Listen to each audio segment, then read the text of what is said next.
What's up, fam? Welcome back to another episode of Joint Minds, where we've got another episode of REACTCEPTION.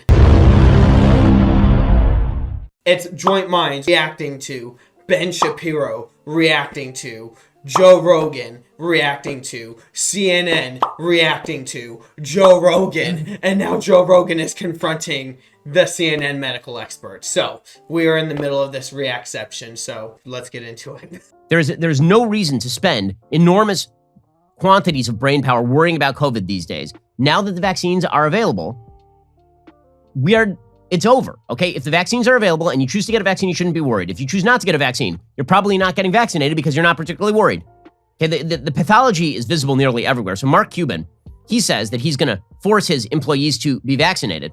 So here he was ranting about all of this.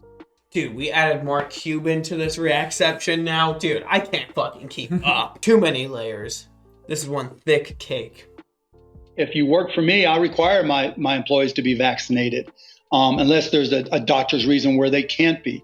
You know, like you, I don't want my kids to be at risk. So, you know, the consequences of you not being vaccinated is I'm not going to shut the fuck up. I'm going to be in your mother ear driving you mother crazy. What a hero. What a hero. Okay, there's only one problem. Your kids are not at risk, Mark. Your kids aren't at risk. The total number of children in the United States who have died over the course of this pandemic with COVID-19, not just from with, is under 600. During that same time, total number of kids who have died from pneumonia, closer to 1,000.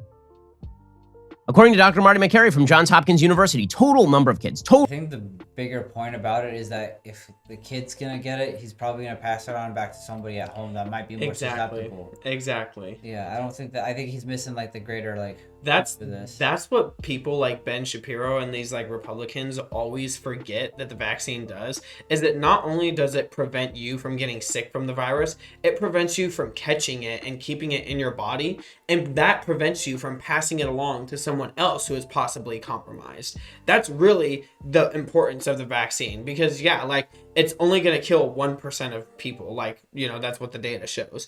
But the thing is that when you get the vaccine, you're stopping the transmission flow. You're stopping its ability to spread to that 1%. But they just blatantly ignore that shit all the time. So Joe Rogan, who is, I mean, listen, I'm full disclosure, I'm very friendly with Joe. I think Joe's great. So Joe had on Sanjay Gupta from CNN, right, their medical expert over at CNN. And it just went so poorly for Gupta, because if you are the public health expert over the last year, you look like a fool. You've done a terrible job, generally speaking. So Gupta was asked by Rogan. Okay, so we saw the video already, Joe Rogan and his interview with Sanjay Gupta, and yeah, it went horribly for him, and I didn't know. Yeah. And yeah, if you haven't seen that video, go check out that video. Link will be in the description or up here somewhere. And while you're down there, you know, if you enjoyed the video so far, leave a like and subscribe if you want to see more of our content. Here's Rogan just taking Gupta to the woodshed. Your attitude that you're not worried about catching it because you've been vaccinated and you're a healthy guy. That is the exact same feeling that people have about vaccinating their children. If they have healthy children and they know that statistically speaking, there's so few children that have died from COVID. Mm-hmm. Well, yeah, there are. It's like, I think 500 or so children out of millions and millions and millions of kids that probably have been exposed. Yeah. But you know, it's again, part of it is not defining this in terms of life and death. Oh, okay. Well, okay. But by the way, Rogan didn't stop there. He also went after Gupta because he's on CNN, and he was like, so I took ivermectin, and people kept saying on CNN that it was horse dewormer, and you guys are liars. Here's Rogan just shellacking Gupta over it. Horse dewormer's not a flattering thing. I get that. It's a lie. Just shellacking it to him. Wow. Dude, he was just shellacking him, bro. Just fucking going in. I don't know. I've just never heard anybody use the word shellacking before. It's a lie on a news network, and it's a lie that's a willing.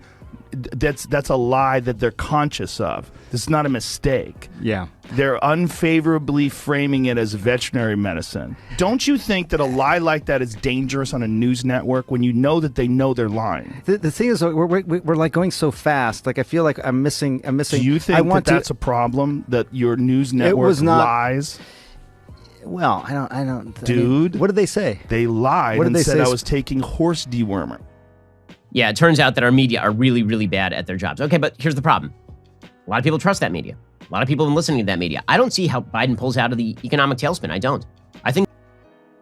You know, it's an even deeper layer to this reactception. What's that? That we're reacting to the media through another media outlet. Ben Shapiro's talking shit on the media. He is the media. That is very true. That is very true. Dude, they are part of the media. Yeah, no. Like, they don't realize that.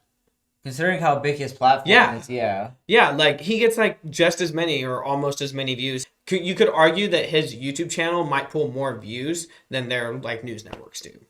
There's a very big possibility of that. So it's like, dude, you're part of the misinformation on the internet.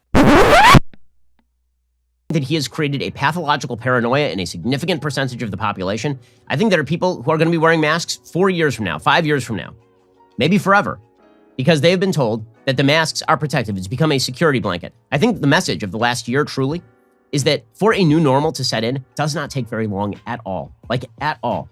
I think I actually agree with him there, dude. I think people are going to wear masks and shit for a long time, honestly. Yeah. I mean, if you look at, like, foreign countries like Japan already had them wearing masks, like, everywhere, dude. They were just a very clean country, like, from the beginning. That's why they had so few COVID cases, like, overall, you know? But I think he's honestly right when it comes to the amount of, like, paranoia that's been set into people, dude. People who are even vaccinated are still super paranoid about getting COVID. And, like, I meet a lot of new people, like, every day, you know, and everyone still talks about the pandemic and how it's still going on and how we need to be locked up and, like, all this stuff still, like, in Southern California. Like, people say that shit, you know?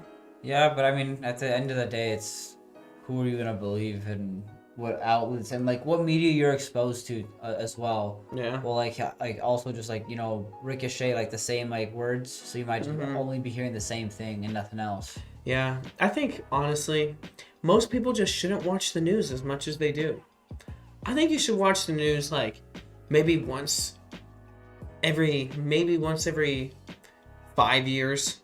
Just get, like, a quick recap of everything that went on, you know. What were the best music hits? Maybe time to update your iTunes playlist, you know, download 500 new songs, the 500 best of the top 5 last year's, you know, get the headlines of the last presidency, you know. But people like watching the news like every single day, like when they're driving to work, when they get home, they sit down and watch the news on TV. They sit there and watch the news on their phone while they're at work on their break and shit. You gotta put that shit down because all that negativity that's just being thrown into your head, it's bad for you. It's going to create negative mindsets and a negative outlook on the world, man. Because remember, the news is trying to sell you negativity because that gets them clicks. That gets them advertiser space.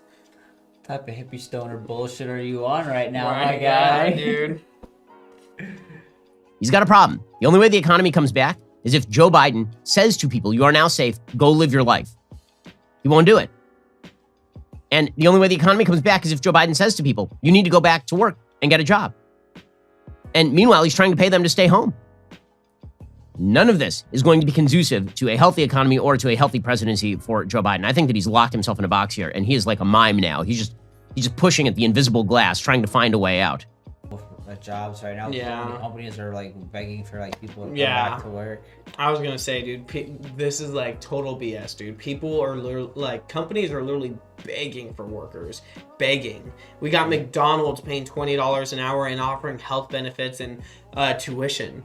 You know, but they couldn't afford that before because that would have bankrupted them. But now suddenly they can afford it, guys. Fucking crazy, right? You know, wow.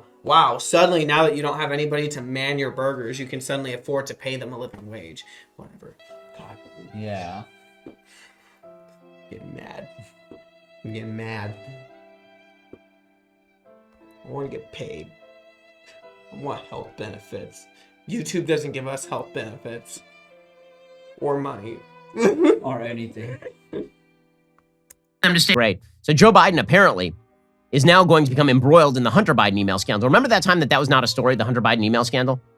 Remember, because the Hunter Biden email scandal was super stupid. It was dumb. Like, remember, because the New York Post posted it and we weren't allowed to post it for a month and all that. Well, it turns out now that it gets a lot worse for Joe Biden. According to the UK Daily Mail, President Biden could become embroiled in an FBI investigation of Hunter Biden's finances, experts say, as emails reveal the father and How do we get to Hunter Biden email scandal from all of this? Like, I don't know either. What the fuck? We gotta rewind, because I swear he's just trying to like pull up his own stuff and push his own agenda. See, he's part of this lying media bullshit. I'm seeing through the fourth wall. That's really what's happening here, dude. I'm seeing beyond this dimension. Do you ever look at someone and wonder what is going on inside their head?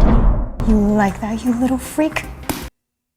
yo, cocky ass can get the fuck out of here with that bullshit. recovered by DailyMail.com from Hunter's abandoned laptop between Hunter and Eric Schwerin, his business partner at consultancy Rosemont Seneca, show that Schwerin was working on Joe's taxes, discussing the father and son paying each other's household bills, and even fielding requests for a book deal for the then vice president, as well as managing the donation of Joe's Senate papers to the University of Delaware. It's unclear why Schwerin had this intimate role in the VP's affairs, rather than government officials in the office of the vice president. Hunter's claim that he and his dad shared a bank account also raised serious questions whether funds from the alleged joint account were used for Hunter's May 2018 week-long bender with a prostitute in a Hollywood hotel. Last December, Hunter admitted in a public statement he was under federal investigation over his tax affairs. But Joe Biden wants to look into your $600 transactions with the IRS. The rules do not apply to the specials like Joe Biden. I know what you're thinking. It's time to binge some more Ben Shapiro videos. Well, you are right. You should. But first, like and subscribe. Perfect. I'll see you in the next video. First of all, the rules don't apply to anyone who makes more, who's in the top 1%. Honestly, it doesn't apply to you either, Ben Shapiro. Come on, bro. That's why you have the platform that you do. Don't act like that you don't get around a lot of rules that you know that you are purposely dancing around, and that you know you're tipping the line and all that shit, okay? Like, you play the game just as much as he does. You're just mad that he has more power than you and that he's on the opposite side of you. Ultimately, that's all that really is, dude. Yeah. Like,